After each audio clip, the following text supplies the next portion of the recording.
plutôt que de faire du JSX, et si on ne codait pas de nouvelles fonctionnalités pour Espresso. Espresso, je ne sais pas si vous vous rappelez, parce que je vous l'avais que très peu montré, mais Espresso, c'est un dépôt que j'ai créé qui dépend de Barista et qui a en fait pour but de délivrer des contenus, enfin de délivrer du contenu, de délivrer donc des éléments, des briques précodées, essentiellement des composants, etc., pour créer des jeux en 2D. À terme, il y aura également de la 3D, et donc du coup pouvoir faire en sorte de coder plus rapidement des jeux ou incorporer des éléments dans des jeux. Alors, Espresso, à l'heure actuelle, contient, donc là pour l'instant l'hypothèse, il n'y a que dalle dessus, mais la version que j'ai moi en local contient pas mal de choses. Donc, on va, je pense, aller faire un tour du côté de Espresso. Espresso, donc, va pouvoir... Donc, ce qu'on va faire, c'est qu'on va refaire donc un npm i, parce que normalement, je dépends grandement donc de ma propre lib. Donc, on y va. Donc, package. Ici, vérifions quelle est la version de Add the Tiny Spark Mochaccino Barista. Je crois qu'on n'est pas la bonne version. À mon avis, là, c'est la 1.6.2. La version de Barista, c'est de la 1.6.3, normalement, la dernière version. On va vérifier ça de suite. On va aller sur le site. Ça qui est bien maintenant, c'est de pouvoir savoir où on est. En effet, 1.6.3, on va pouvoir donc du coup aller actualiser donc la lib. Alors ça va peut-être me prendre 50 ans. Salut Yoni. Salut.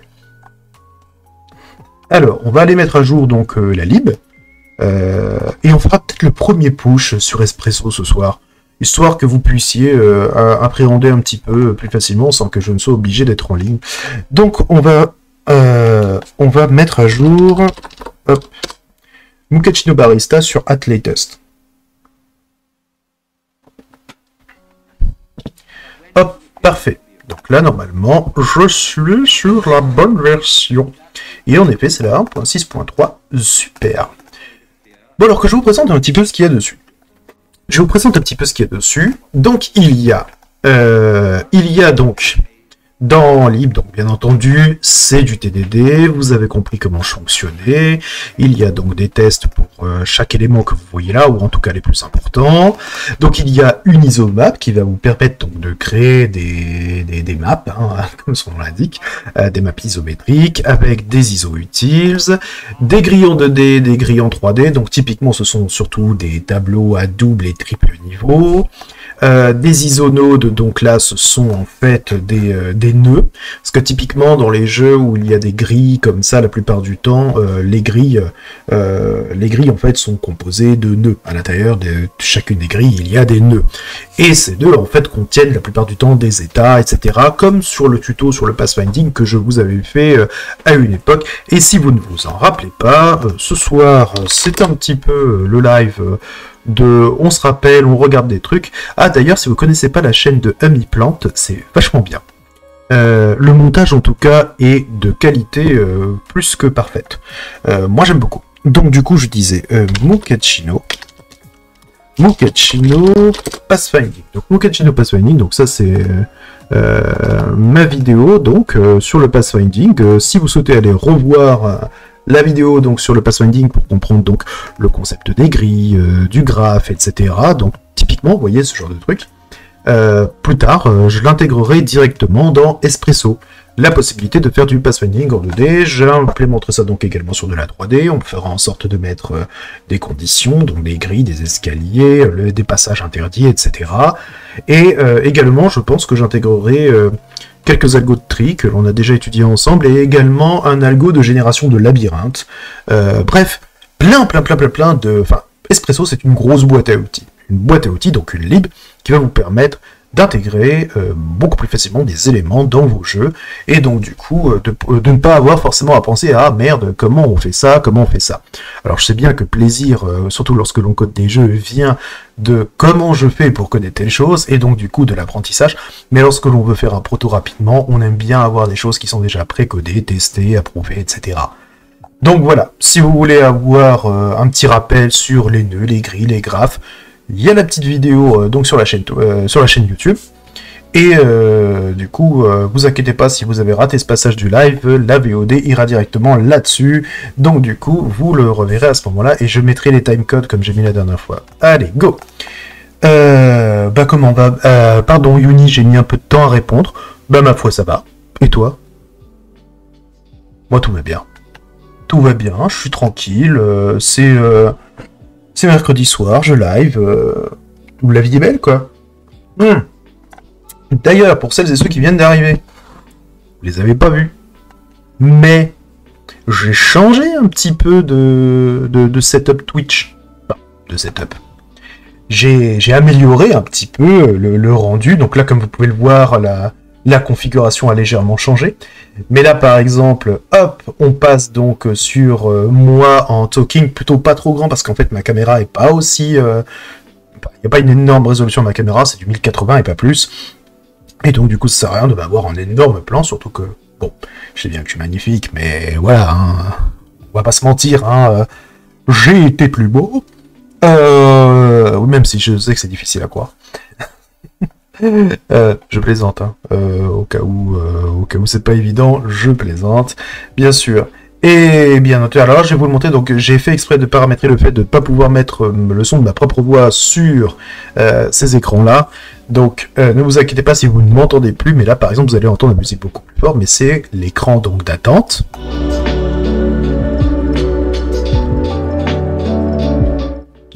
Donc c'est cet écran-là que vous verrez maintenant les prochaines fois. Je dev quoi Yoni. Là ce soir on va développer de nouveaux composants pour Espresso. De nouveaux composants pour faire du gaming plus facilement. Pour créer des jeux plus facilement. Je pense que ce soir, on va coder un inventaire, tiens. C'est un exercice assez simple, et en TDD, ça passe crème. Et je vous montre rapidement donc l'écran de loading et l'écran de transition. Donc l'écran de transition...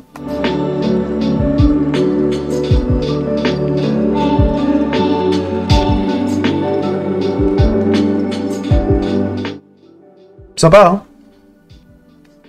Ça m'intéresse, je follow. Yoni, est-ce que tu ne serais pas Kelki par le plus grand des hasards? Est-ce que tu ne serais pas Kelki? Si oui, mets un petit pouce dans le chat. Enfin bref. Donc du coup, ce soir, on va coder un... Nope, tu n'es pas Kelki. Ok, ben c'est pas grave, c'est très bien. C'est très bien aussi. Non, parce qu'en fait, j'explique, je jouais à Overwatch tout à l'heure, parce que oui, je joue encore à ce jeu. Et j'ai des gens, en fait, qui jouaient avec moi, avec lesquels je joue de temps en temps, dont une personne, dont le pseudo est Kelki, et qui me disait, ah bah tiens, enfin, je leur disais qu'en gros, j'allais partir pour faire le live. Il fait, ah, tu l'as eu sur quoi? Donc je leur dis de la programmation, et finalement, bah, il y a une personne dedans, Kelki, qui me disait qu'elle allait peut-être passer, donc on va voir.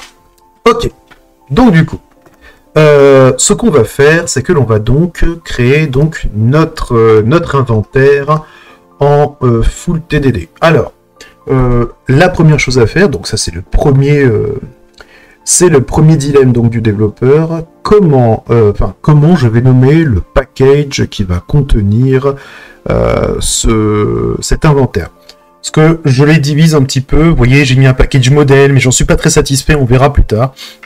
Mais en gros, ici, là, je mets absolument toutes les entités qui peuvent éventuellement contenir des états, etc. Donc, notre inventaire ira probablement là-dedans. Mais, par exemple, vous voyez, Node, Space, Grid 2D, etc. Bah, vous voyez, par exemple, Grid 2D ou Grid 3D, vous voyez, par exemple, on va pouvoir probablement les réutiliser à l'intérieur de notre... En vérité, je me pose même la question de savoir si on va pas... Ce qu'on va faire, c'est qu'on va faire... On va mettre... un package. Qu'est-ce que l'on va bien pouvoir mettre à l'intérieur? On va l'appeler inf. Game, modèle, game. On va l'appeler inventory. Tant pis. J'ai pas de. Là, j'ai pas d'imagination. Je reverrai probablement le nommage plus tard. Inventory. Et ce que l'on va faire, c'est qu'on va le nommer donc inventory.ts. Voilà, on va juste exporter une classe défaut. Et ensuite, on va donc tout faire pour faire ça au propre en mode full TDD. Donc pour petit rappel, le TDD, c'est-à-dire que l'on va se faire piloter notre développement par nos tests. Alors on y va. Je vais donc créer le package miroir inventory dans mon modèle. Donc on y va. Inventory, donc pour rappel, pour ceux qui connaissent pas la stack, hein, là on est donc parti sur du Jasmine. Donc c'est le framework de test unitaire, mais avec TypeScript. Donc du coup c'est une version un peu spéciale de Jasmine, qui requiert donc une extension en .spec.ts, mais en fait c'est configurable, hein. C'est juste que j'ai gardé la config de base, mais .spec.ts personnellement j'aime bien, donc ça me dérange pas. On va donc décrire une suite de tests. Donc notre suite de tests, hein, c'est pour on y va, donc inventory test suite. On y va. Alors oui, Jasmine fonctionne en programmation fonctionnelle. D'ailleurs, à terme, peut-être que j'ajouterai quelque chose d'un peu plus OOP, enfin un peu plus PO là-dessus, et peut-être même que je rajouterai du Gherkin, enfin du Cucumber, donc du Gherkin plus tard. On verra, ça permettra plus tard en fait de savoir exactement où on en est avec des retours un peu plus sympas, mais ce sera pour plus tard, peut-être pour la V2. Peut-être pour la V2, finalement. Peut-être pour la V2, ça pourrait être bien. Alors que je regarde rapidement. Non, c'est pas du React. C'est pas du React, Yoni. Non, c'est ma propre lib, celle que j'ai créée, et qui permet en fait de manipuler beaucoup plus facilement la balise canvas, et donc de faire de la 2D, à terme plus tard de la 3D également. C'est donc un moteur graphique, et ça permet donc de faire beaucoup plus facilement des jeux vidéo avec du TypeScript, donc à terme du JavaScript, etc. Et c'est quelque chose en fait que j'ai pas mal documenté, hein, sur les. Tu auras juste à aller regarder. Donc bon bah ça papote, mais en même temps je suis chez moi, c'est mon live, je m'en fous. Donc du coup sur la chaîne donc de Mukachino, tu regarderas, je fais pas mal de game dev, mais également d'autres petites choses. Donc ici, la dernière vidéo en date, donc c'est celle-ci. Barista, donc V 2021. C'est donc une mise à jour donc de ce qui s'est passé par rapport à l'année dernière, où j'avais pris le cycle Barista comme ceci. Donc tout le cycle Barista est là. Il s'était bloqué à l'épisode 5, et puis après j'ai repris le projet Barista, mais en mode développement si tu veux, et donc du coup la dernière vidéo en date, hein, c'est celle-ci, Barista V 2021, c'est le live donc de dimanche. C'était le live donc de dimanche. Il y a donc les timecodes, etc. Savoir à quoi ça sert le projet Barista, qu'est-ce que c'est, comment on affiche un display object container, comment on fait pour utiliser donc des animations, des transformations, comment on utilise l'accélération matérielle, plein de choses. Donc je t'invite à rester avec nous, à profiter là de ce soir, parce que typiquement là on va faire du espresso, donc c'est une lib qui vient à côté, qui elle ne fournit pas donc de l'affichage, mais qui fournit des composants, et en mixant les deux, tu arriveras à faire beaucoup plus facilement des jeux vidéo. Barista, c'est vraiment, à l'heure actuelle en tout cas, c'est vraiment ciblé sur l'affichage.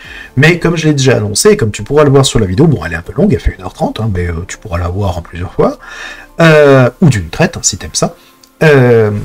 Tu pourras donc constater que la V2 de Barista, en fait, donc la version majeure 2, fera en sorte en fait de démarrer l'intégration, le passage en fait de Barista en tant que simple moteur graphique à un framework ou à une grosse lib, un gros SDK complet de création de jeux vidéo 2D pour l'instant, et la V3 sera probablement le passage à la 3D.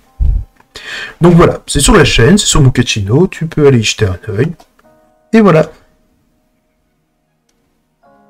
Ah oui, franchement, il y a pas mal de, il y a pas mal de choses, il y a pas mal de choses. Hein. Alors, il y en a un petit peu pour tous les goûts, hein, et puis bon, je fais pas trop d'efforts sur la présentation, pour être honnête, mais je pense qu'il y a des sujets, il y a des vidéos qui sont assez intéressantes. C'est pas pour me jeter des fleurs, mais il y a des sujets en tout cas que moi j'ai trouvé intéressants, et donc je vous les ai fait partager. Donc on va poursuivre un petit peu là-dessus.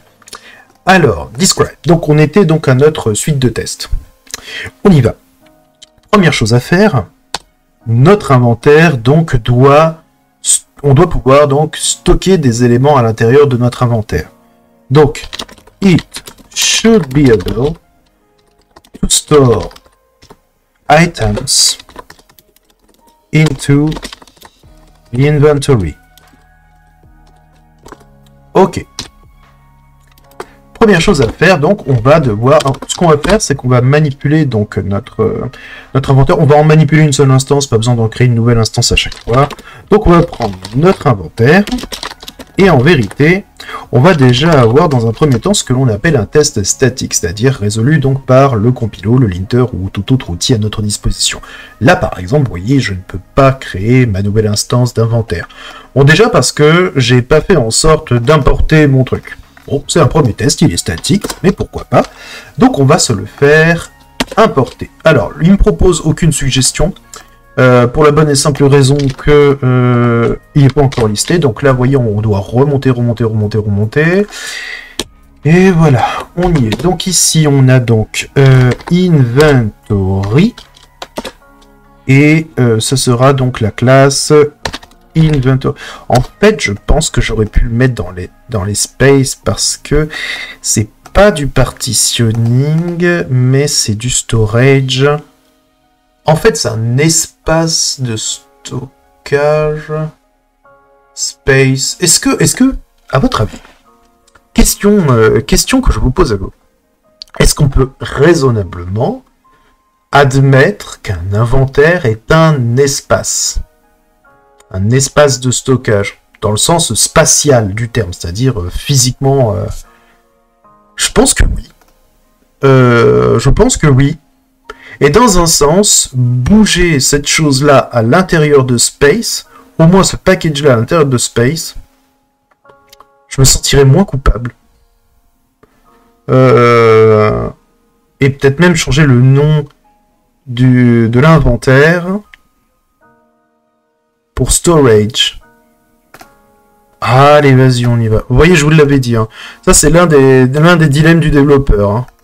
Et d'ailleurs, je me rends compte que je suis en train de travailler sur... Quelle branche? Sur Add Serializer. Ah bah, je vais la renommer tout à l'heure. Hein. Ah oui, c'est vrai que j'avais commencé par là. Ah, le premier commit, il va être sale. J'ai rien versionné sur Espresso. Je suis allé bille en tête. J'ai même pas fait attention. Alors qu'à côté, honnêtement, sur Barista, je me suis bien calmé, quoi. Ok, bah j'ai fait un peu, ouais, j'ai été un peu trop, violent.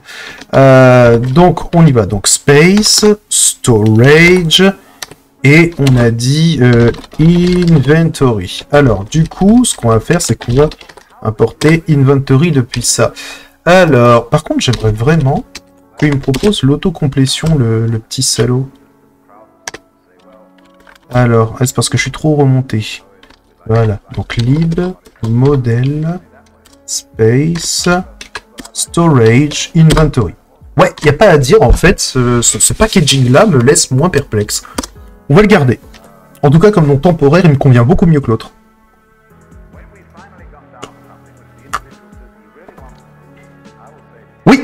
Oui, Yoni, c'est tout à fait ça. L'inventaire du personnage. J'ai dit, hein, pour l'instant, je pose des composants. On fait ça, c'est un exercice en full TDD, donc on va faire ça ce soir. Voilà, c'est bien ça.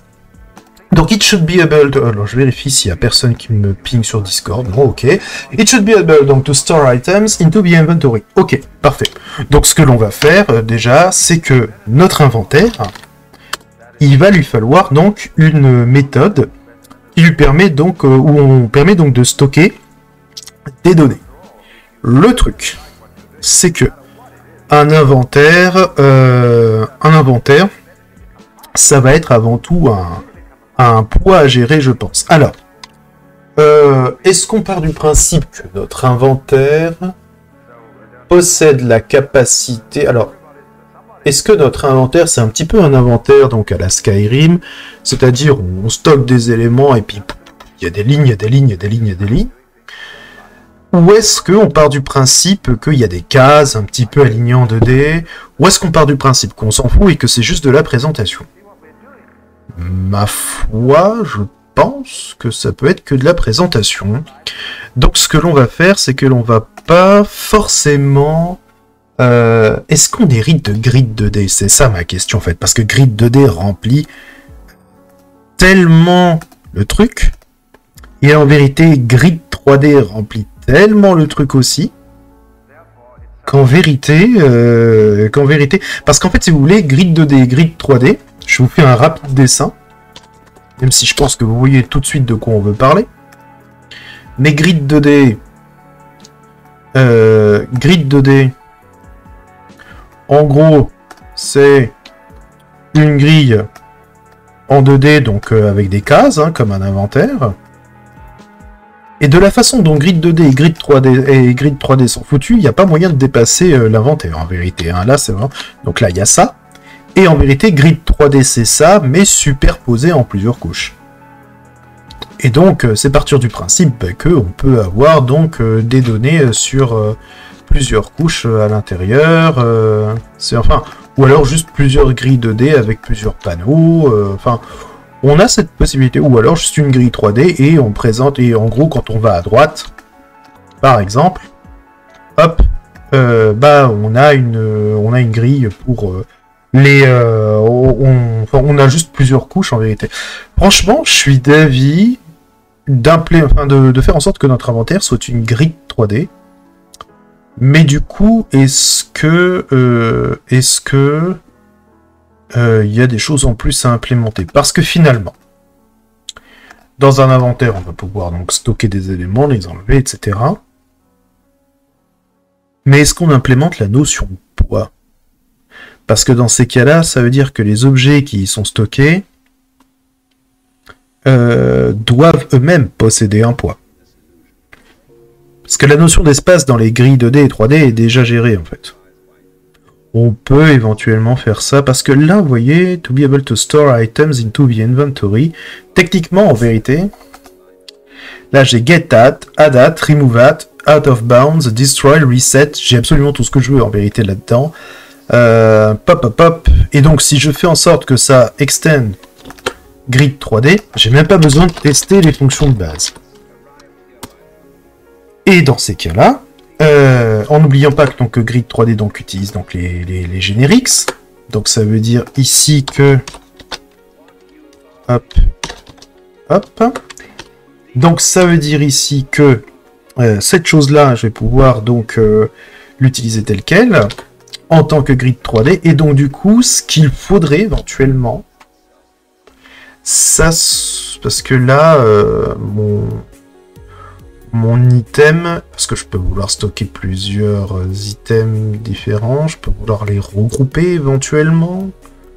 Ouais, c'est plus une définition d'item en fait ici qui va être utile. Hein. Je suis en train de me dire qu'en fait j'ai déjà codé mon inventaire. C'est chiant, j'ai déjà fait les choses en fait. Recoucou Yoni. J'ai déjà codé des choses. En fait, on va lister, vous savez quoi, on va être un peu moins nul. On va lister ce qu'un inventaire peut faire. Donc, on peut stocker des objets. Ça, Grid 3D le fait. On peut supprimer des objets. Ça, Grid 3D le fait. On peut retrouver des objets. Ça, Grid 3D le fait. On peut stocker un maximum n d'objets. Techniquement, Grid 3D et Grid 2D le font aussi, parce que finalement, on se retrouve avec, cette histoire de il y a tant de place et pas plus.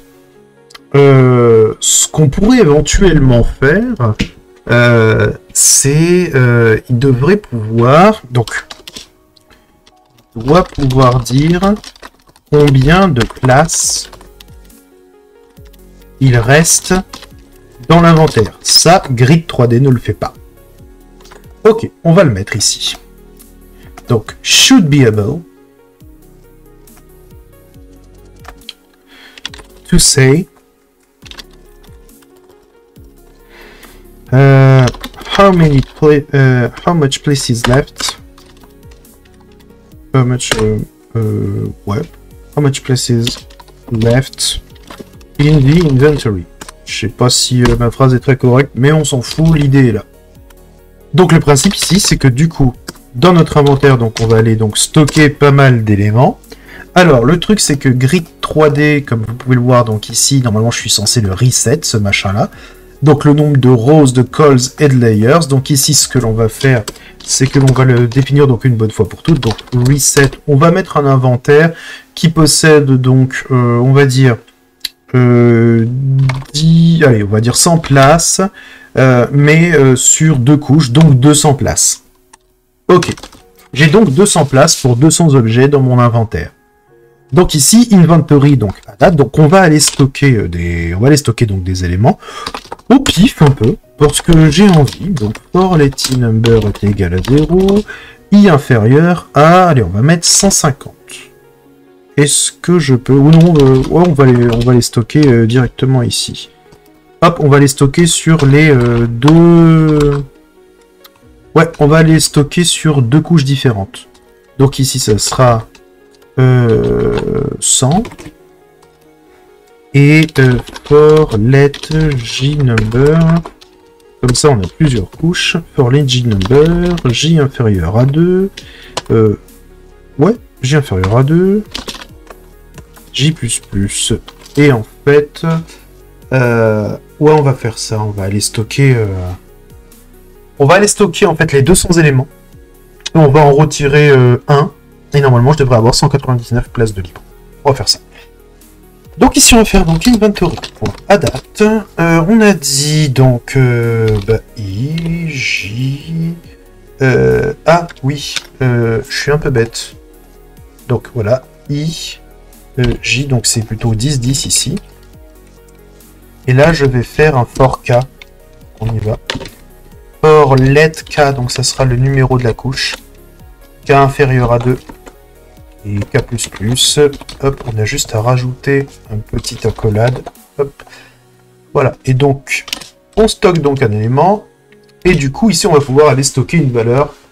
Alors, cette valeur, ça sera n'importe quoi du moment que ça n'est pas du vide. Donc ici, on va aller stocker une chaîne de caractères, et on va stocker donc la chaîne de caractères, donc my item. Parfait. Moi, ça me va. J'ai donc ici, ce qu'on va faire, c'est qu'on précise même que ce sont donc des chaînes de caractères hein, que l'on manipule. Hein. Ça sera ça. Ok, donc on a my item. Donc encore une fois, hein, ces trucs-là, on n'a pas besoin de les tester parce que comme notre inventory est en grid 3D, cette méthode-là, à date, a déjà été testée unitairement dans une suite de tests qui est dans un autre fichier. Donc ça, on part du principe que ça fonctionne tant que les tests passent. Parfait. Maintenant, on va donc supprimer donc un élément, donc on va dire à 2, 2, 2, parce que 2, 2, 1, parce que pourquoi pas. Et là, normalement, donc on va faire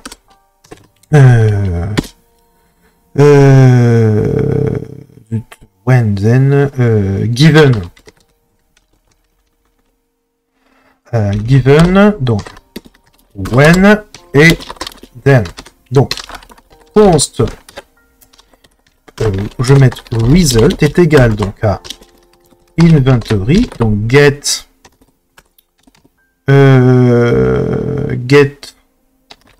num places left. J'aime pas ce nom de méthode, il est moche. C'est pas grave, on va d'abord le tester, on va d'abord construire la feature, puis ensuite on va faire en sorte de lui trouver un nom plus joli, hein. C'est pas dramatique. Donc ici, vu qu'on a supprimé qu'un objet, on s'attendra donc à ce que notre résultat ici soit égal donc à 199. Et donc on va au minimum implanter la fonctionnalité là, hop, qui doit donc nous retourner donc un number, et je vais retourner -1 dans le but que mon test plante. C'est le but. Donc mon test casse au début. Le cycle du TDD, c'est ça. On définit donc des cas d'usage, et on le fait en sorte que les raffiner au fur et à mesure. Là, par exemple, pour faire en sorte que mon cas passe. Donc ici, je vais faire un npm run test. Ça va casser. Du vrai TDD, en fait, si je devais faire du vrai TDD, vous allez voir.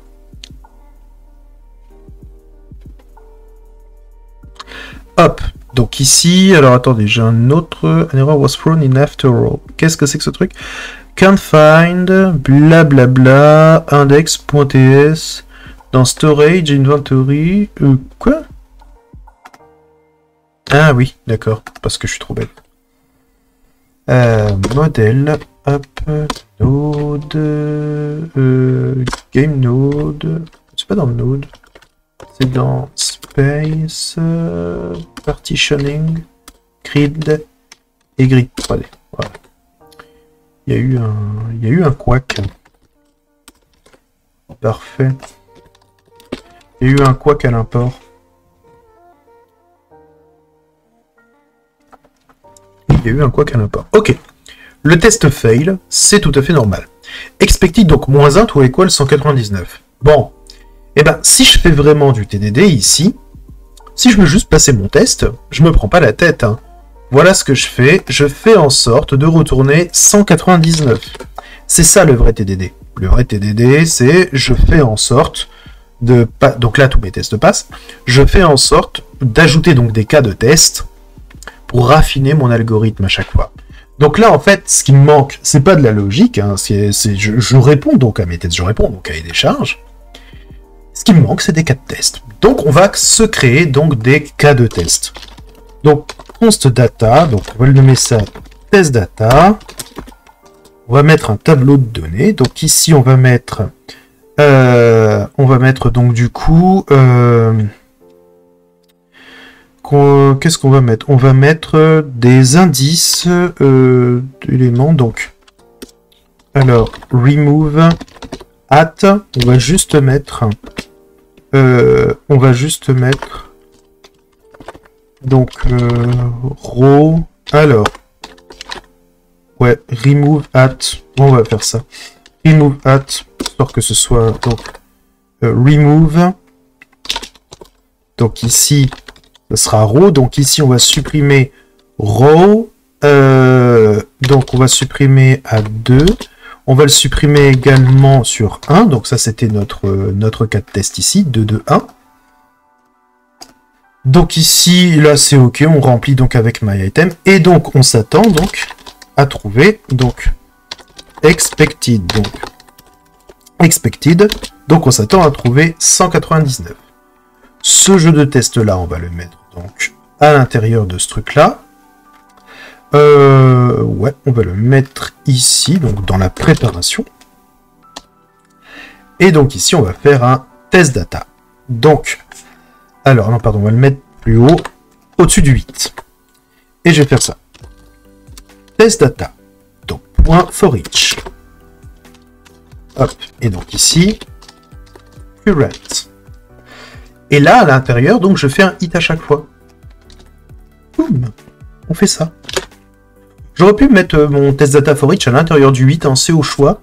Mais ce qui est bien, c'est qu'en faisant ici, regardez, je peux du coup, en utilisant donc les backquotes, je peux donc, hop, loguer la donnée qui est là, pour vous montrer en fait le truc. Donc, for current.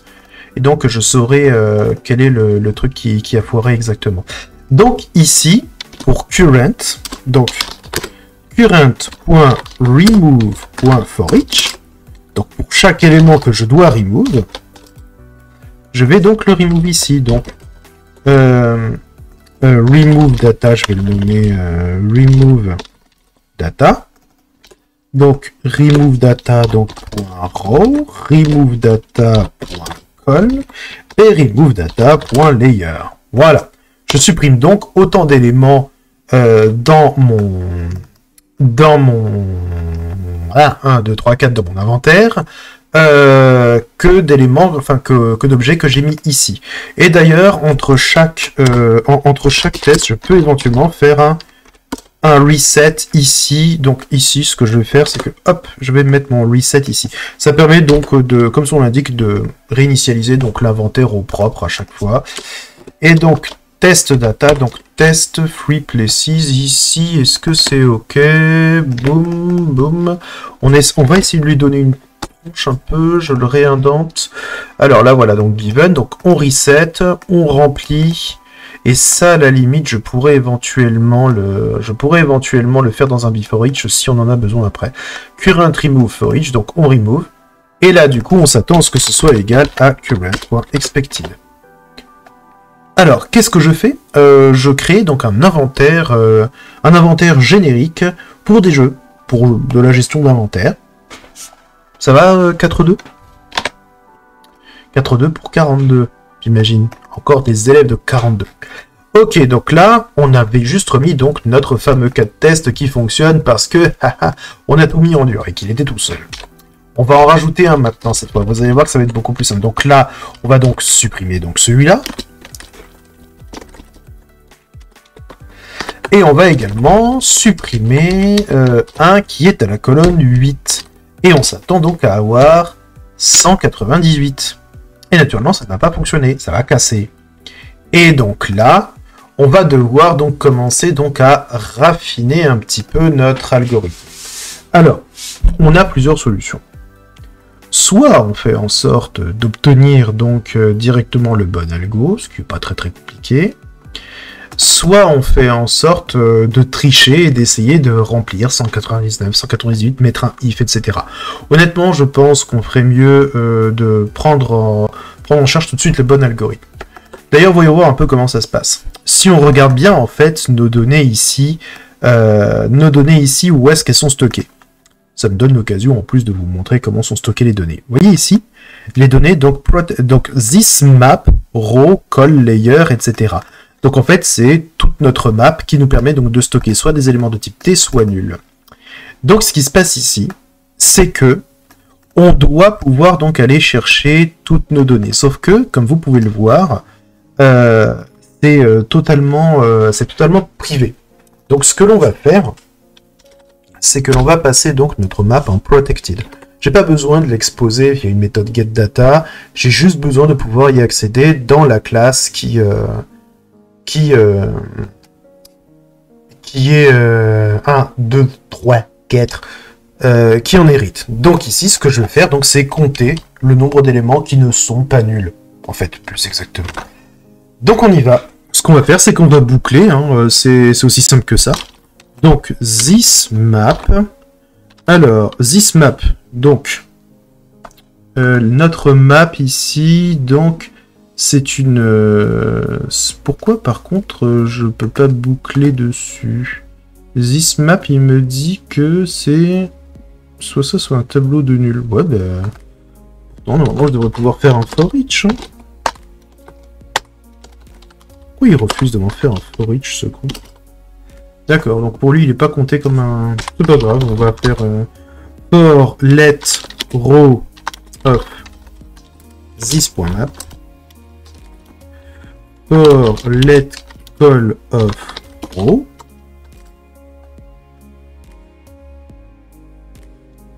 C'est bizarre ça. Attendez. Qu'est-ce que j'ai fait moi avec ça? C'est pourtant bien un tableau. Je ne suis pas fou. Ah non, mais c'est parce qu'il va me prendre la tête. Donc c'est un tableau de tableau de... Oui, voilà. Donc le truc, c'est qu'il me prend la tête ici, parce que je l'ai pas bien marqué tel quel. Alors attendez, c'est parce que je peux le marquer autrement, et sinon il me prend le chou. Donc c'est un arrêt d'arrêt... un array d'arrêt... un arrêt d'arrêt un arrêt donc d'arrêt.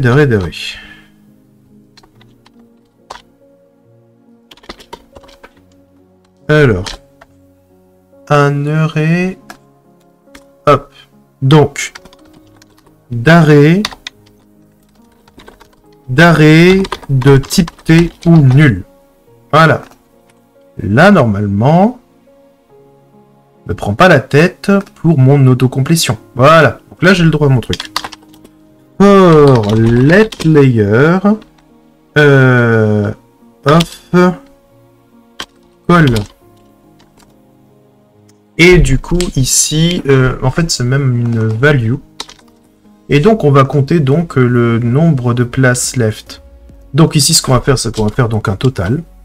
Donc, const total est égal à this, donc c'est numCalls fois this numRows fois this numLayers. C'est typiquement donc le nombre de places au total.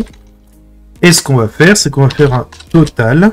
Donc, si value triplement égal à nul, et bien dans ces cas-là, on dit que total moins moins. Et on retourne donc le total. A priori, si on en fait une variable, tout est OK. Alors, on va voir si j'ai gagné. J'ai gagné. Ça marche. Ça marche, ça marche, ça marche, ça marche. Et pour s'en convaincre, il nous suffit de juste d'aller chercher des cas de test, des cas de test supplémentaires. En vérité, on pourrait même en vérité s'épargner le fait dans le cas de test, vous voyez ici, on pourrait s'épargner de mettre les coordonnées spécifiquement, on pourrait juste dire le nombre d'éléments qu'on souhaite supprimer, et on va les piquer au hasard. Le problème, c'est qu'on n'est jamais sûr de ne pas tomber 2 fois sur le même élément, donc c'est un peu chiant.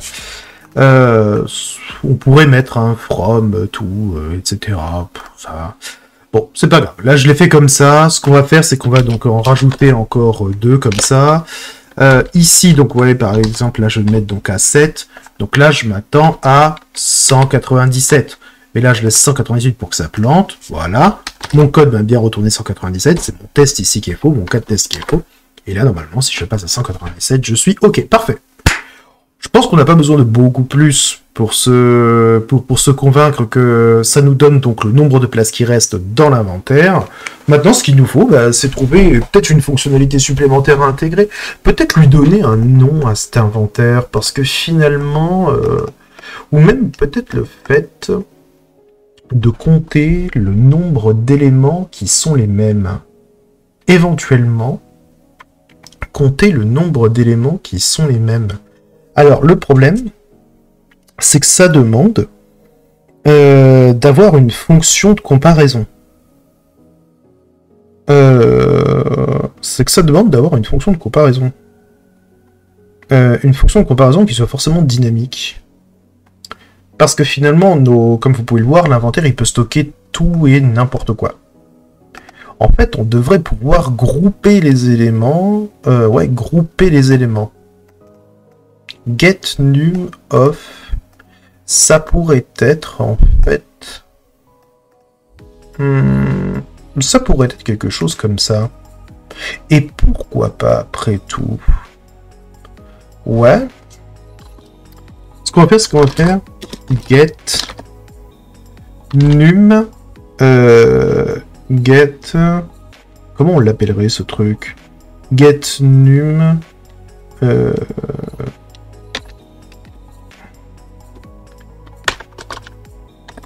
get num items equal to, et on pourrait faire un donc compare function, et ça nous retourne ce qu'on pourrait faire, c'est plutôt get items equal to, ça pourrait donc nous donner donc un tableau donc ça pourrait donc nous donner ici un tableau donc de T, et ici donc pour l'instant je retourne un tableau vide. Donc ici on va donc aller chercher donc les items qui sont égaux à quelque chose, mais on va donc envoyer une fonction equal, une equal function ici. Et donc, en gros, quand cette equal function passe, ça nous renvoie donc les données en question. Donc, ce que l'on va faire... Alors, je vais quand même regarder un petit peu le chat. Vous êtes toujours là ou vous êtes partis? Ouais, non, vous êtes tous là. Ok, parfait. Alors, donc ici, ce que l'on va faire, c'est qu'on va donc mettre des données au pif. Alors, ici, c'est test data for each. Ce qu'on peut faire ici, c'est qu'on va faire un... On va mettre donc describe, donc ça c'est pour notre get num places left, get num places left. Voilà. Et donc, tout ça, là, ça va dedans. Voilà. On indente, on range. Parfait, donc ça, c'était notre suite de tests pour get num places left. Ça nous convenait bien. On va faire une suite de tests, donc, pour la méthode. Pour la méthode get items equal to. Equal to. Hop. Ce que l'on aimerait bien, du coup, ce sont donc les items. Alors, du coup, ce qu'on va faire, c'est qu'on va être plus malin. On va faire un before each. Avant chacun des tests, on va remplir, donc on va faire en sorte de vider donc notre inventaire et de le remplir. On y va.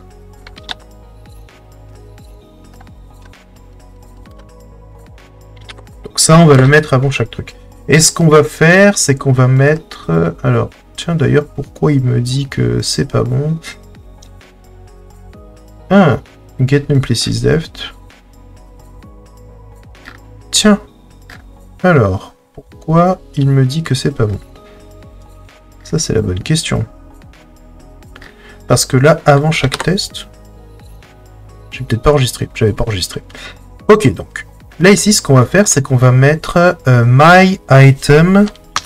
Et ici, on va mettre donc plus i plus j plus k. Comme ça, ils sont tous différents. Ce sont tous des strings. Mais ils sont tous différents. Et du coup, on va pouvoir aller chercher le nombre d'items vraiment égaux à ce que l'on veut. Donc ici, ce que l'on va faire, c'est qu'on va faire donc un... when, alors en vérité, j'ai peut-être même pas besoin de ça, donc on va juste faire ça. Const result est égal donc à inventory, donc get items equal to... donc là, ici, c'est une equal function. Equal function. Donc ici, elle va prendre donc en paramètre un élément. Donc ici, qui est une chaîne de caractères. Donc c'est un item. Et cette fonction de comparaison, donc, va juste dire, donc return, donc item triplement égal à, on a dit que c'était quoi les machins? My item, on va mettre 0, 0 et 0. Et donc on s'attend à ce que notre résultat soit égal à 1. Là, notre test va échouer. Ok. Tout simplement déjà parce que on retourne... ah non, c'est get items equal. Pardon, j'ai rien dit. C'est pas un nombre, donc c'est ici, on s'attend donc à ce que ce soit égal donc à notre truc, et ici donc c'est une chaîne de caractères. Voilà. Normalement, on est censé donc obtenir donc les items qui sont égaux à ça. Comme j'ai cassé le test, il faut que je le relance. Ok, ça marche. Mais là, ça marche uniquement parce que... enfin, ça marche. What? Comment ça se fait que ça marche? Attendez, pas censé fonctionner cette affaire. Ah oui, mais non, mais attendez, c'est parce que je suis trop bête, j'ai oublié de mettre un hit. Donc, hit should return the number of items equal to. Yep. Voilà, ça c'est un vrai test. Pas censé passer mon test en vérité. J'ai cassé le truc. Get num places left. Get items equal to. Should return. Attendez, on va juste lancer celui-là.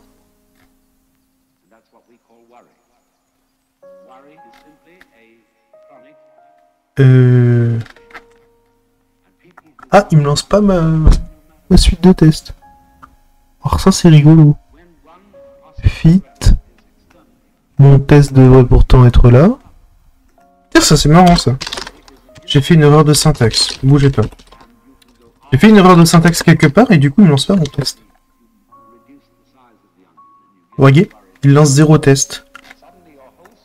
Ça veut dire que j'ai fait une bêtise quelque part. Comme quoi, hein, ça arrive à tout le monde. Donc ici, donc before each, gna gna gna, get items equal to, describe, eat, shoot. Ben merde alors. Ah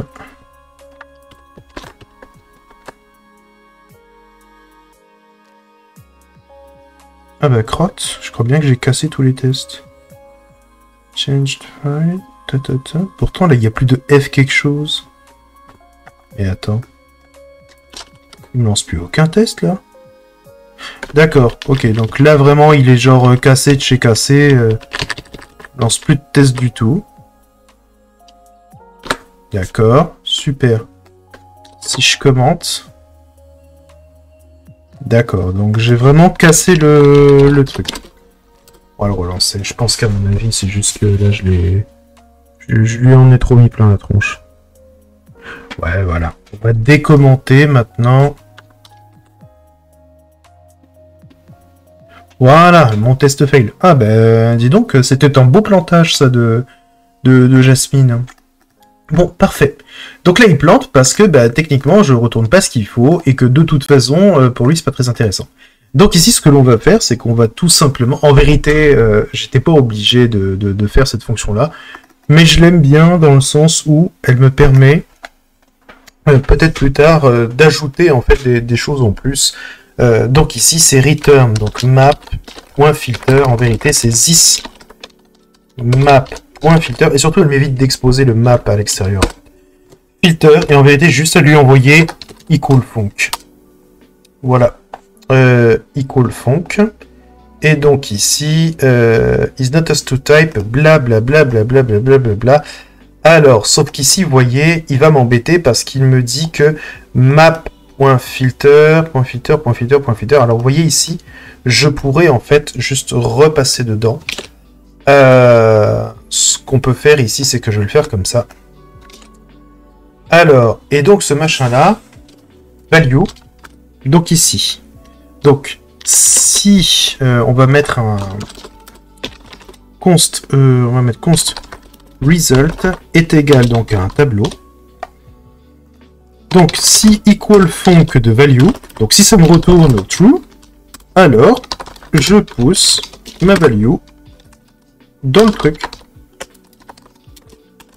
Et encore une fois, là, je prends un raccourci, hein, parce que, en vérité, je devrais pas faire ça. Normalement, hein, je dois multiplier les 4 tests, encore une fois. Je dois multiplier les 4 tests, parce qu'ici, j'aurais tout aussi bien pu retourner juste ces trucs-là pour satisfaire mon premier besoin. Bon, normalement, je suis censé le faire. Hein. Normalement, je suis censé le faire. Sauf qu'ici, ça va être un peu chiant. Donc, test data, donc, est égal à... test data donc est égal à ça. Ce que l'on va faire ici, c'est que l'on va vraiment... on va tester quand même quelques petites choses. Donc, func, c'est égal donc à ça. Donc, notre fonction de test est égale à ça. J'aime pas faire ce genre de truc. Donc, func, c'est ça. Donc, c'est value... item string, donc là c'est notre fonction, donc en vérité on peut très bien la prendre ici, elle est là, je la pose là, voilà, parfait. Donc ici là c'est notre fonction, hop, c'est notre fonction, elle est là, hop, c'est ce truc là, donc ça, et donc expected est égal donc à ce truc là. Donc on s'attend à notre truc ici. Hop, donc ça ici il y a une petite virgule. Donc ici on fait donc un petit test data. Donc en vérité j'ai bien envie de le mettre à l'intérieur cette fois. Parce que loguer de toute façon dans la console une fonction c'est toujours chiant. Donc test data for each data, donc data, hop, on s'attend à ce que donc le résultat, donc data.func est égal donc à data.expected. Voilà. Donc maintenant pouvoir multiplier les jeux de tests assez facilement. Juste à mettre une fonction de comparaison, une attente. On va enchaîner, on va en créer une. Donc, alors, notre fonction ici, on va la faire un petit peu évoluer. Donc ici, on va s'attendre à ce que items ne soit pas forcément triplement égal à ça, mais plutôt à ce que que notre item ici contienne la chaîne de ce truc-là. Et donc, on s'attend à ce que expected. Donc, on s'attend à ce que la chaîne donc contienne donc my item 0 underscore 0 underscore 0 certes, mais également le 1 pour la couche qui est là. Et donc du coup, normalement on devrait avoir deux éléments. Si on a bien implémenté notre ago, supérieur à moins 1. Supérieur à moins 1. C'était ça la fonction de comparaison. Ok, donc là, vous voyez, on a tout en success. Parfait. Donc là, en fait, on vérifie juste que notre chaîne de caractères contient bien ça. Il me semble qu'une version plus, plus moderne sur les chaînes de caractères consisterait à utiliser includes, mais je crois que finalement, c'est pas une fonction sur les chaînes de caractères. Donc string includes JavaScript que je vérifie. Là, détermine si une chaîne de caractères est contenue dans une autre et renvoie true ou false. Ce sera peut-être un peu plus, joli d'utiliser ça. Avant l'implémentation d'Include, on utilisait ce truc. Donc, hop, c'est parti. C'est un peu plus lisible, donc on le prend. Ok, parfait. Donc ici, on a it should return the items equals to. Et là, ici, on va mettre according to an equal function. Et là, du coup, bim. Ok, parfait. Super, super. On a donc notre fonction donc de comparaison, ce qui fait que techniquement, on peut tester tout et n'importe quoi de façon un peu dynamique. Et ça, ça nous fait plaisir.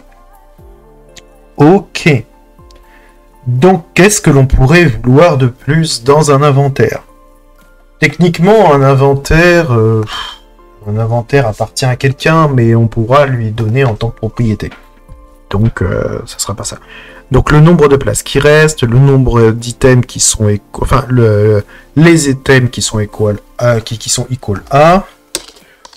On peut éventuellement rajouter get num items equal to, parce que parfois on voudra juste le nombre, hein. Même si techniquement non, ça ne nous sert à rien ici, parce qu'on aura juste à invoquer cette fonction là et faire un point length, hein, donc ça ne sert à rien de coder ça. Ne faisons pas du feature envy pour du feature envy, ce qui est stupide, surtout que le feature envy c'est pas exactement ça. Et puis concevoir une lib de base, de toute façon c'est du feature envy, puisqu'on sait pas si les gens vont en avoir besoin. Qu'est-ce qu'on va bien pouvoir ajouter de plus à un inventaire? Parce que il y a le stockage, il y a le nombre d'items qui sont égaux à ça. Est-ce que on retourne? Ce qui pourrait être intéressant,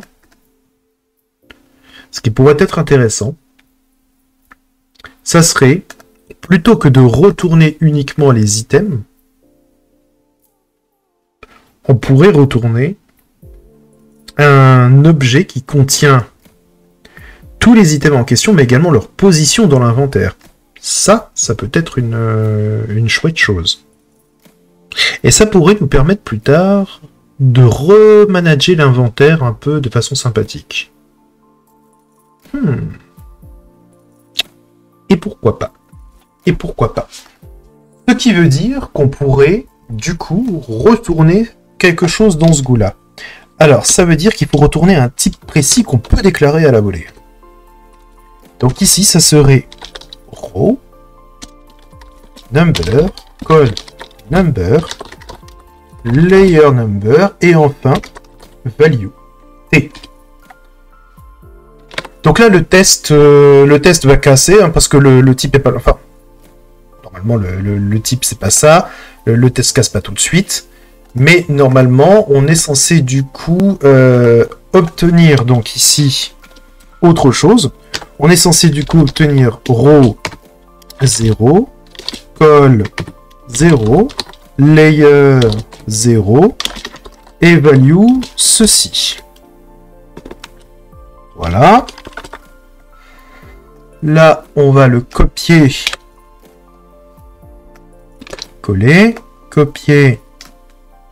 Coller. Donc ce machin, la valeur doit être là. Et le truc doit être là. Et donc du coup, là mon test casse. Parfait. Parfait, parfait, parfait. Donc là, ça casse. Mais du coup, ça casse pas très longtemps. Parce que la seule chose qu'il faut en vérité, c'est retourner les éléments. Donc value, c'est value. Hein. En vérité, j'ai mis row call.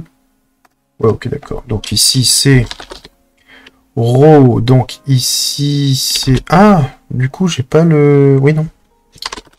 Alors, voyons voir. On va faire for let i number. Donc là, c'est là où, vous voyez, on va avoir besoin de notre... i number est égal à 0, donc i inférieur à 10 call num rows plus. Vous voyez, plutôt que de faire un for off ici, bah hop, on va avoir besoin de... Hop, donc row, ça sera i. Call, ce sera j. Et layer, ça sera k. J'ai dit j, pas Jasmine. Donc vous voyez un petit peu, hein, ça, du coup ça me permet moi de raffiner un petit peu mon algo. Hop, on repart sur une boucle plus classique. Hein. Mais bon, les boucles classiques en vérité c'est pas mal parce que j'ai l'impression que plus ça va et moins les gens savent les employer. Donc du coup, on ne choque pas. Ok, parfait. Donc ici par contre, on se value égale 10 map, donc i j k, dérange pas.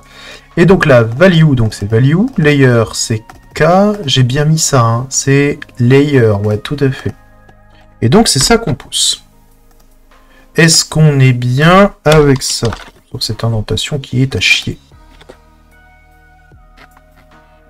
Yes! On passe au truc.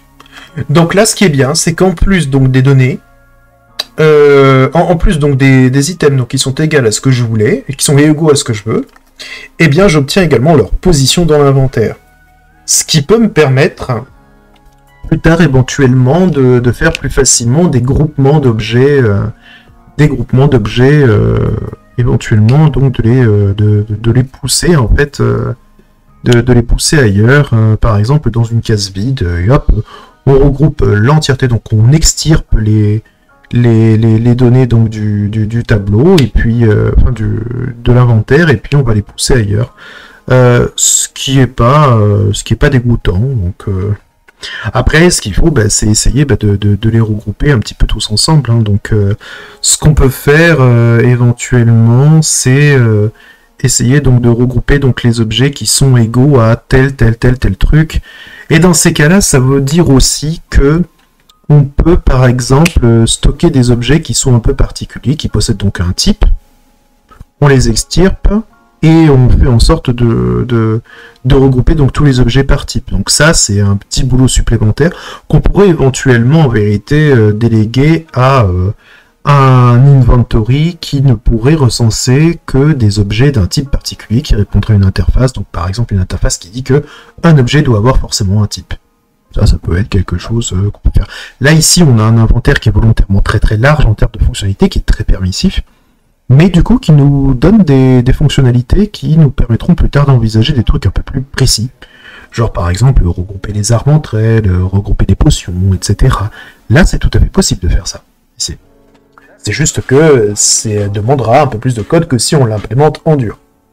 Mais en soi, c'est pas dramatique, hein. Coder, on est là pour ça. Hein. Bon. On a donc notre inventaire. Get items equal to, get num places left. Parfait. En vérité, ce truc-là, j'aurais très bien pu le mettre dans un for each. Enfin, ça change pas grand-chose, en fait. Je devrais pouvoir mettre un for each. Tiens, ce qui pourrait, ouais, voilà, c'est ça, ce serait un for each, en vérité. Parce que ce truc-là... Mais du coup, ça partirait plutôt dans le grid 3D, ça. Parce que... On devrait pouvoir boucler à travers l'entièreté des trucs. Et du coup, ça m'esquiverait, en fait, cette connerie-là. De refaire des triples boucles à chaque fois. Vous savez quoi? Hop, on va faire évoluer ça, et je pense que ce sera la dernière chose de ce soir. On va faire évoluer ça. Alors, voilà. Donc, dans Grid 3D, on va se créer donc une fonction. Donc, it should be able to loop over every element of the grid. Et donc du coup ici on va faire donc grid point for each. Alors attendez, parce qu'on regarde un petit peu ce qu'on a mis dans le before each.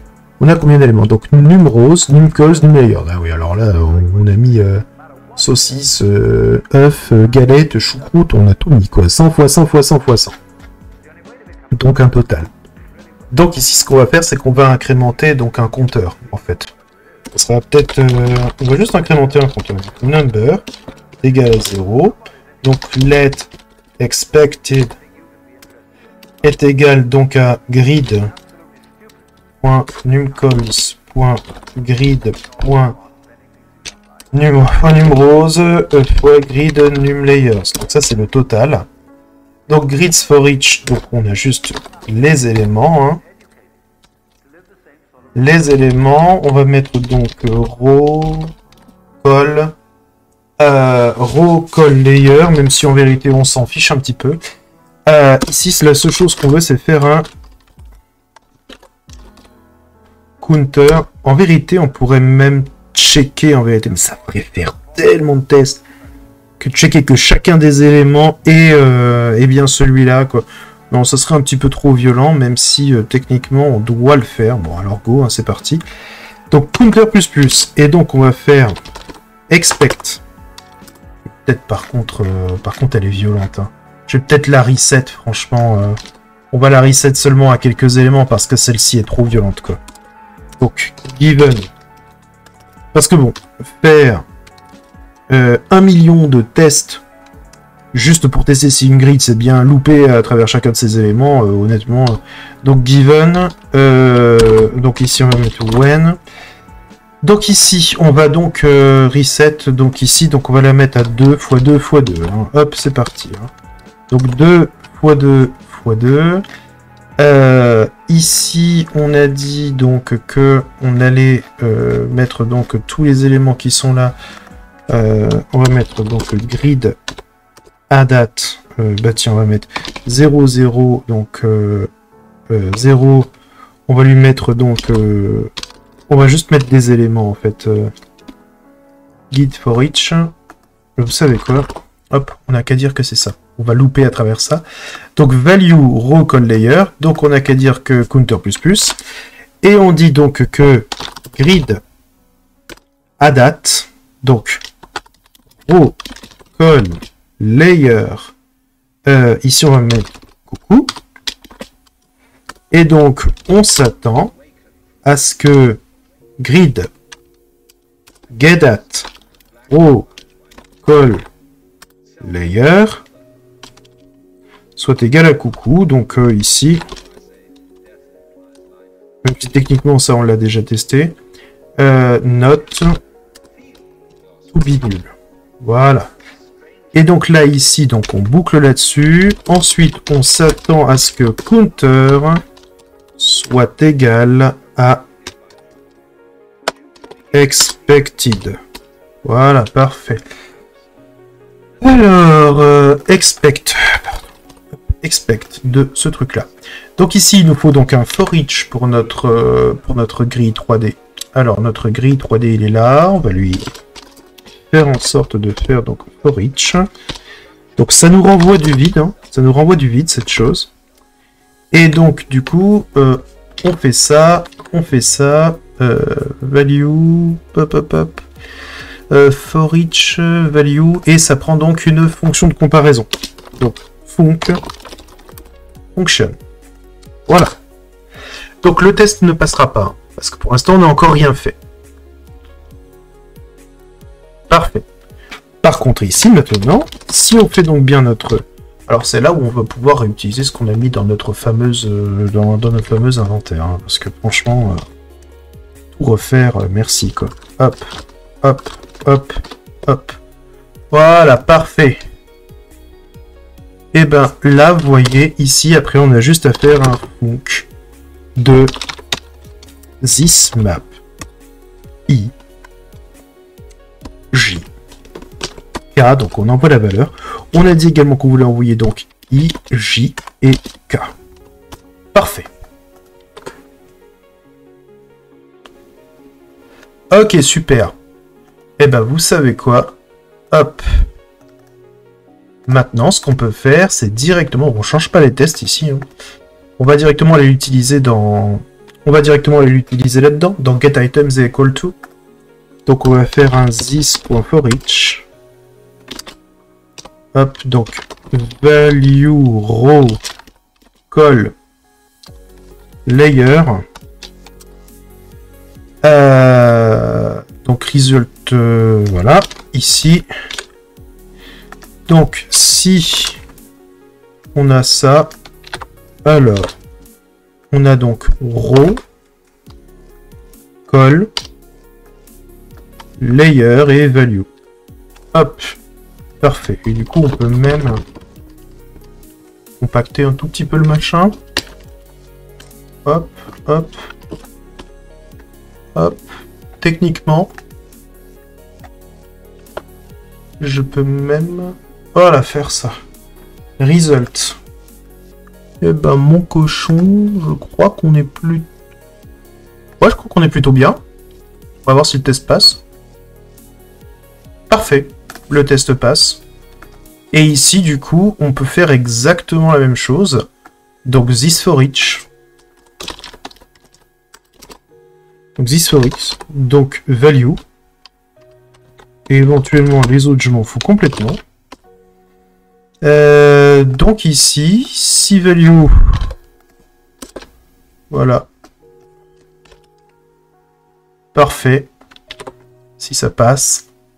On est les rois du pétrole. Parfait, ça passe, on est les rois du pétrole. Donc on a un bon moyen donc de loop à travers nos trucs. Maintenant, ce qu'il nous faudrait en fait, c'est exactement le même test pour les grilles 2D. Hein. On va faire exactement le même test pour les grilles 2D parce qu'il n'y a pas de raison qu'on n'en ait pas besoin sur les grilles 2D. Every element of the grid, donc grid for each, 2, 2, 2. Donc ici, on va juste reset ce truc-là. Naturellement, il n'y a pas de profondeur, donc pas de couche sur ce truc-là. Il n'y a pas besoin donc de layer. Pas de layer ici. Donc c'est peu ou prou le même test hein, ici. Et donc du coup, dans grid 2D, on a donc bien une fonction for each que l'on va prendre telle qu'elle. Très honnêtement, on va y aller assez vite. Hein. Hop, la seule chose qu'on n'a pas, c'est cette chose. Et ça. Et ça. Je pense très sincèrement qu'on est bien là. Hop. Alors je vais un peu vite, c'est vrai. Mais là, vous voyez, on a donc notre for each sur nos 2-3 éléments, et c'est plutôt cool. Donc ça permet en fait de boucler plus facilement sur les grilles 2D, les grilles 3D. Et ça n'a pas de prix. Ok, cool. Bah écoutez, on va donc... Alors, moi et mon incapacité, donc guide branche est né. Je me rappelle jamais comment on renaît une branche. Comme vous pouvez le voir, j'ai consulté plein de fois ce truc-là. C'est guide branche M. Ok, d'accord. Je vais renoncer, enfin je vais renoncer à l'apprendre par cœur parce que je suis trop nul pour ça. On y va. Donc guide branche M. New name, donc on va mettre init repository. Parce que finalement, c'est ça que je vais faire. C'est méga moche. Donc on y va. si on regarde donc un guide status, il y a genre masse de trucs. C'est moche, bordel.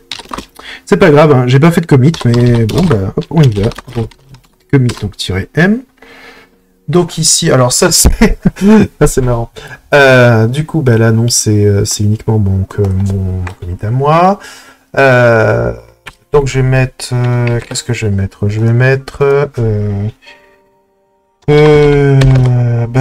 donc, init the repository with a lot of different features. Sorry that commit is ugly. Voilà. Je m'excuse auprès de moi-même. Pour plus tard. Et donc, du coup, tu dégages. Parfait. Et donc, du coup, git push. Il me redonne la commande. Il est gentil. Blam. Ça va passer... Oh, t'es sérieux? Genre, je suis pas authentifié selon toi? Oh putain. Ah, c'est ce que je mets pas plutôt le GitHub token. Login fail. Bah oui, je sais bien, mais... Everything up to date. Ouais, ok. Bah, elle est passée finalement? Comment ça, elle est passée? Bonsoir. Oui, des tests unitaires, GetGet et Harlequin. Oui, pourquoi c'est pas bien les tests unitaires? GetGet, t'aimes pas ça? Non, mais enfin, on fait du TDD. Bon, j'ai pris quelques raccourcis, hein, pour être honnête. Hein, c'est pas bien, mais j'ai remontré le principe, mais j'ai montré également qu'on pouvait parfois s'accorder un petit peu de liberté du moment qu'on fait plusieurs cas de test, etc. et que on s'esquive en fait certains trucs un peu bébêtes du style je copie-colle, je vérifie bien mon truc, etc. Une fois qu'on maîtrise bien l'exercice, on peut s'esquiver ce truc-là. C'est quand on commence à naviguer en eau trouble qu'il faut bien repartir sur les basics. Hein. Mais sinon, quand on est plutôt à l'aise, ça devrait le faire.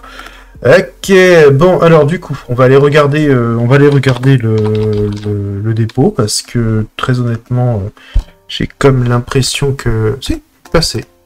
Donc on va ouvrir une PR. Ça, c'est uniquement pour la forme, parce que je vais me l'auto-valider, je pense. Ok, donc create pull request, it's ugly, blablabla. Hop, on va juste rajouter cette chose-là. Sorry, commit is ugly. En effet, il est dégueulasse parce qu'il introduit un nombre de features incroyables. J'ai pas mis de CI là-dessus. Oh putain, là je vais vraiment me faire... je vais vraiment me taper moi-même, quoi. Allez, je supprime la branche distante. On fait comme si ça n'avait jamais existé. Ok, il ne reste plus que main. C'est parfait. Donc git checkout main. Parfait. Et git pull. Parfait. Ok, on relance les tests. Est-ce que tout est bien resté? Parfait, messieurs, dames. Tout est ok. Bon. Et ben, vous allez pouvoir commencer. Donc, du coup, si vous voulez jouer un petit peu avec, donc, avec la Lib Espresso. Elle n'a pas encore énormément de features. Mais ce qu'on va faire, c'est que j'en ajouterai au fur et à mesure. Quand je ne saurais trop quoi faire, hop, on fera ça. Là, par exemple, vous voyez, il y a déjà l'isomap ici avec le rendering. D'ailleurs, la fonction isosort, elle n'est pas parfaite. Je suis retombé sur la version que j'avais implémentée en live la dernière fois, qui prend en compte le chevauchement des bounded boxes des éléments. Mais je pense que ce que l'on fera, c'est qu'on partira peut-être sur une version un peu plus simple, à base de layers, en fait. Et donc, du coup, ce qui nous permettra également plus tard d'économiser des perfs. Mais en gros, le but du jeu, c'était de pouvoir avoir des maps immenses, de plusieurs centaines de tuiles sur plusieurs centaines de tuiles. Donc du coup, potentiellement un bon 100K display object d'affichable. Donc des maps un peu immenses à la Dofus, etc. Donc il y a moyen, tout est faisable ici de façon assez simple. Enfin, assez simple. Avec du code. Mais je veux dire, c'est des choses que j'ai déjà faites, donc je pourrais le faire au fur et à mesure. On repartira donc sur les quad trees, etc. Pour faire du clipping, la visibilité. Ensuite, on a également la possibilité de mettre en cache des couches.